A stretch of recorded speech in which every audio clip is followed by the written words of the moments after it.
ஒரு காலத்தில் பசுமை நிறைந்த வயல்கள் சூழ்ந்த ஒரு அமைதியான கிராமத்தில் ராமு என்ற ஒரு சாதாரண விவசாயி தனது மனைவி லக்ஷ்மியுடன் மிகவும் எளிமையான வாழ்க்கை வாழ்ந்து வந்தான். அவர்களின் குடிசை சிறியது, ஆனால் அதில் அன்பும் நேர்மையும் நிறைந்திருந்தது. தினமும் காலையில் சூரியன் உதிக்கும் முன்பே ராமு எழுந்து வயலுக்கு சென்று கடுமையாக உழைப்பான். லக்ஷ்மி வீட்டில் சிறிய வேலைகள் செய்து கிடைக்கும் வருமானத்தை மிகவும் சிக்கனமாக பயன்படுத்தி குடும்பத்தை நடத்துவாள். அவர்களின் வாழ்க்கை சிரமமானதாக இருந்தாலும் ஒருபோதும் நேர்மையை விட்டுவிடவில்லை. இருப்பதை வைத்து திருப்தியாக வாழ வேண்டும் என்பதே லக்ஷ்மியின் வாழ்க்கை தத்துவம். ஆனால் வறுமையின் பாரம் சில நேரங்களில் ராமுவின் மனதை கலங்க செய்தது. ஒரு நாள் நம் வாழ்க்கை மாறாதா என்ற கனவு அவன் மனதில் அடிக்கடி எழும். ஒரு நாள் ராமு தனது தந்தை காலத்தில் பயன்படுத்திய பழைய குடிசையை சுத்தம் செய்ய முடிவு செய்தான். தூசி படிந்த அந்த குடிசையில் பழைய பொருட்களுக்கிடையே ஒரு அழகான வெள்ளை வாத்து மெதுவாக நடந்து கொண்டிருந்தது. அதன் கண்களில் ஒரு வித்தியாசமான அமைதி தெரிந்தது. ராமுவுக்கு அது ஒரு சாதாரண வாத்து போலான் தோன்றியது. ஆனால் ஏதோ ஒரு காரணத்தால் அந்த வாத்தை அங்கே விட்டுவிட மனம் வராமல் அதை வீட்டுக்கு கொண்டு வந்தான். அந்த வாத்தை லக்ஷ்மி மிகவும் அன்போடு கவனித்துக் கொண்டாள். தினமும் அதை சுத்தமான இடத்தில் வைத்தாள், நல்ல உணவு கொடுத்தாள், குழந்தையைப் போல பேசியும் கவனித்தும் வளர்த்தாள். அந்த வாத்தும் அவர்களின் அன்பை உணர்ந்தது போல மிகவும் அமைதியாகவும் நம்பிக்கையுடனும் இருந்தது. அடுத்த நாள் காலை வழக்கம்போல் ராமு வாத்துக்குண்டை திறந்தபோது அவர்கள் அந்த முட்டையை தங்க நகைக்கடைக்கு கொண்டு சென்றபோது அது உண்மையான தூய தங்கம் என்பதை கடைக்காரர் உறுதி செய்தான். அந்த ஒரே முட்டை அவர்களின் பல மாத செலவுகளை ஈடு செய்யும் அளவிற்கு மதிப்புடையதாக இருந்தது. அதன் பிறகு அந்த வாத்து தினமும் ஒரே ஒரு தங்க முட்டையை இடத் தொடங்கியது. ராமுவும் லக்ஷ்மியும் அந்த முட்டைகளை விற்று தங்களின் கடன்களை மெதுவாக அடைத்தனர். பழைய குடிசையை சீரமைத்தனர். சிதைந்த கூரைக்கு பதிலாக நல்ல கூரை போட்டனர். கிராமத்தில் உள்ளவர்கள் ராமுவின் மாற்றத்தை பார்த்து ஆச்சரியப்பட்டனர். ராமு இப்படி முன்னேறுவான் என்று யாரும் நினைக்கவில்லை என்று சிலர் சொன்னார்கள். சிலர் பொறாமைப்பட்டார்கள். சிலர் ரகசியமாக அந்த வாத்தை பற்றி பேசத் தொடங்கினார்கள். அந்த நேரத்தில் ராமுவின் மனதில் ஒரு ஆபத்தான எண்ணம் முளைத்தது. இந்த வாத்து தினமும் ஒரு முட்டை மட்டுமே தருகிறது. ஆனால் இதன் வயிற்றுக்குள் இன்னும் நிறைய தங்க முட்டைகள் இருக்குமோ? ஒரே நாளில் எல்லாவற்றையும் எடுத்தால் நான் ஒரே நேரத்தில் பெரிய பணக்காரனாகி விடுவேனே என்ற எண்ணம் அவன் மனதை ஆக்கிரமிக்கத் தொடங்கியது. முதலில் அந்த எண்ணத்தை அவன் தள்ளிவிட்டான்.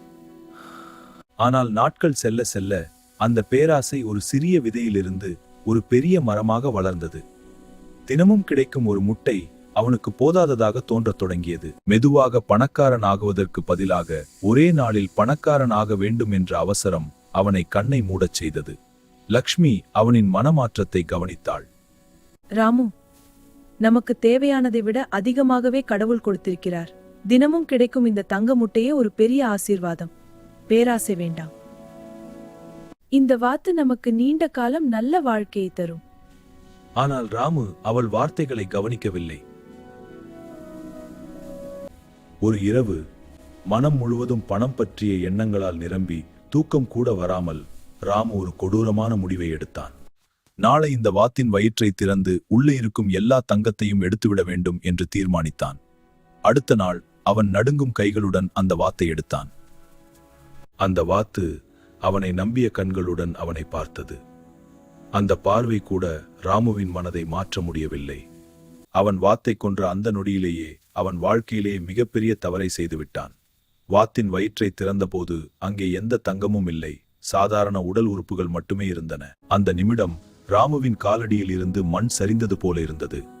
அவன் கனவுகள், அவன் எதிர்பார்ப்புகள், அவன் பேராசையின் கோட்டைகள் எல்லாம் ஒரே நொடியில் இடிந்து விழுந்தன. அவன் தரையில் உட்கார்ந்து தலையை பிடித்து கொண்டு அழுதான். லக்ஷ்மியின் கண்களில் கண்ணீர் வழிந்தது.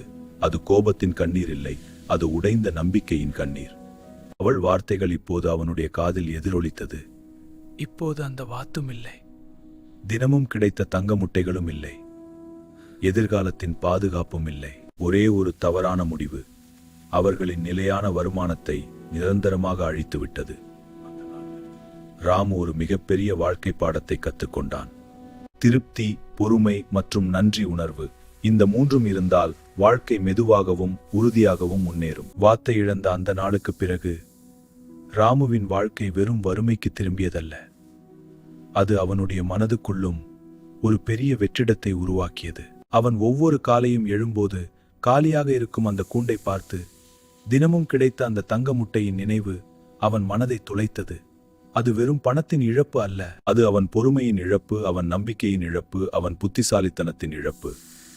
ஆனால் வாழ்க்கையின் மிகப்பெரிய உண்மை என்னவென்றால், ஒரு தவறுதான் மனிதனை முற்றிலும் அழிக்க வேண்டியதில்லை. சரியான பாடம் கற்றுக்கொண்டால் அந்த தவறே மனிதனை இன்னும் வலிமையானவனாக மாற்ற முடியும். ராமுவும் அதைத்தான் மெதுவாக உணரத் தொடங்கினான். நான் மட்டும் அந்த நாள் பொறுமையாக இருந்திருந்தால் இன்று என் வாழ்க்கை எவ்வளவு பாதுகாப்பாக இருந்திருக்கும்? இந்த கேள்வி அவன் மனதில் தினமும் எதிரொலித்தது. ஆனால் ஒரு நாள் கிராமத்தில் உள்ள ஒரு முதியவர் ராமுவின் வருத்தத்தை அவரிடம் மெதுவாகச் சொன்னார். மகனே, போனதை நினைத்து அழுவது மனிதன் இயல்பு. ஆனால் போனதை வைத்து வாழ்க்கையை நிறுத்தி விடுவது, வாழ்க்கை எப்போதும் இரண்டாவது வாய்ப்பை கொடுக்கிறது. அந்த வார்த்தைகள் ராமுவின் மனத்திலிருந்து. அவன் முதல் முறையாக தனது தோல்வியை ஒரு முடிவாக பார்க்காமல் ஒரு திருப்பு முனையாக பார்க்கத் தொடங்கினான். அந்த நாளிலிருந்து ராமு ஒரு புதிய மனநிலையுடன் வாழத் தொடங்கினான். அவன் மீண்டும் வயலுக்கு சென்றான். ஆனால் இப்போது அவன் மனதில் இருந்தது வறுமையின் பயம் அல்ல. அவன் தன் உழைப்பை இன்னும் திட்டமிட்டு செய்யத் தொடங்கினான். செலவுகளை எழுதி கணக்கு போடத் தொடங்கினான். சிறிய சேமிப்பையும் கூட முக்கியமாக கருதத் தொடங்கினான். ஏனில் அவன் புரிந்து கொண்டது, பெரிய செல்வம் பெரிய அதிர்ஷ்டத்தால் அல்ல, சிறிய சரியான பழக்கங்களால் உருவாகிறது. ராமு இப்போது கிராமத்தில் உள்ள இளசத் தொடங்கினான். நான் செய்த தவறை நீங்கள் செய்யாதீர்கள். ஒரே நாளில் பணக்காரனாக வேண்டும் என்ற ஆசை மனிதனை கண்ணை மூடச் செய்கிறது. மெதுவாக ஆனால் உறுதியாக முன்னேறுவதுதான் உண்மையான வெற்றி என்று அவன் சொல்லும்போது அவனுடைய வார்த்தைகளில் அனுபவத்தின் வலி இருந்தது. அந்த வலிதான் அவனுடைய வார்த்தைகளுக்கு அந்த கிராமத்தில் ராமுவின் கதை ஒரு எச்சரிக்கையாக மட்டும் இல்லாமல் ஒரு தூண்டுதலாகவும் மாறியது. மக்கள் உணர்ந்தனர், தோல்வி என்பது முடிவு அல்ல, அது ஒரு ஆசிரியர் சரியான பாடத்தை கற்றுக்கொண்டால் அந்த தோல்விதான் மனிதனை அடுத்த நிலைக்கு எடுத்துச் செல்லும். இந்த கதை நமக்கும் சொல்லும் செய்தி, இன்று நமக்கும் ஏதோ ஒரு தங்க முட்டை வாழ்க்கையில் இருக்கலாம். அது ஒரு வேலை, ஒரு வியாபாரம் அல்லது ஒரு நல்ல பழக்கம் கூட இருக்கலாம். ஆனால் நாம் அதை போதுமானதாக மதிக்காமல் இதற்கும் என்று அவசரப்பட்டால் நம்மிடமிருந்து பறிபோக அபாயம் இருக்கிறது. இன்று ஒரு சிறிய முன்னேற்றம் நாளை ஒரு பெரிய வெற்றியாக மாற முடியும். ஆனால் இன்று ஒரே நாளில் எல்லாம் வேண்டும் என்ற அவசரம் நாளையே நம்மிடமிருந்து பறித்துவிடும். ஏனெனில் உண்மையான தங்க முட்டை என்பது வெளியில் கிடைக்கும் அதிர்ஷ்டம் அல்ல, உங்கள் வாழ்க்கையின் உண்மையான தங்க முட்டைகள். தினமும் கிடைக்கும் சிறிய நன்மைகளை மதிக்கத் தெரிந்தவன்தான் உண்மையில் பணக்காரன். ஆனால் ஒரே நாளில் எல்லாவற்றையும் வேண்டும் என்ற பேராசை வாழ்க்கையையே காலி செய்துவிடும்.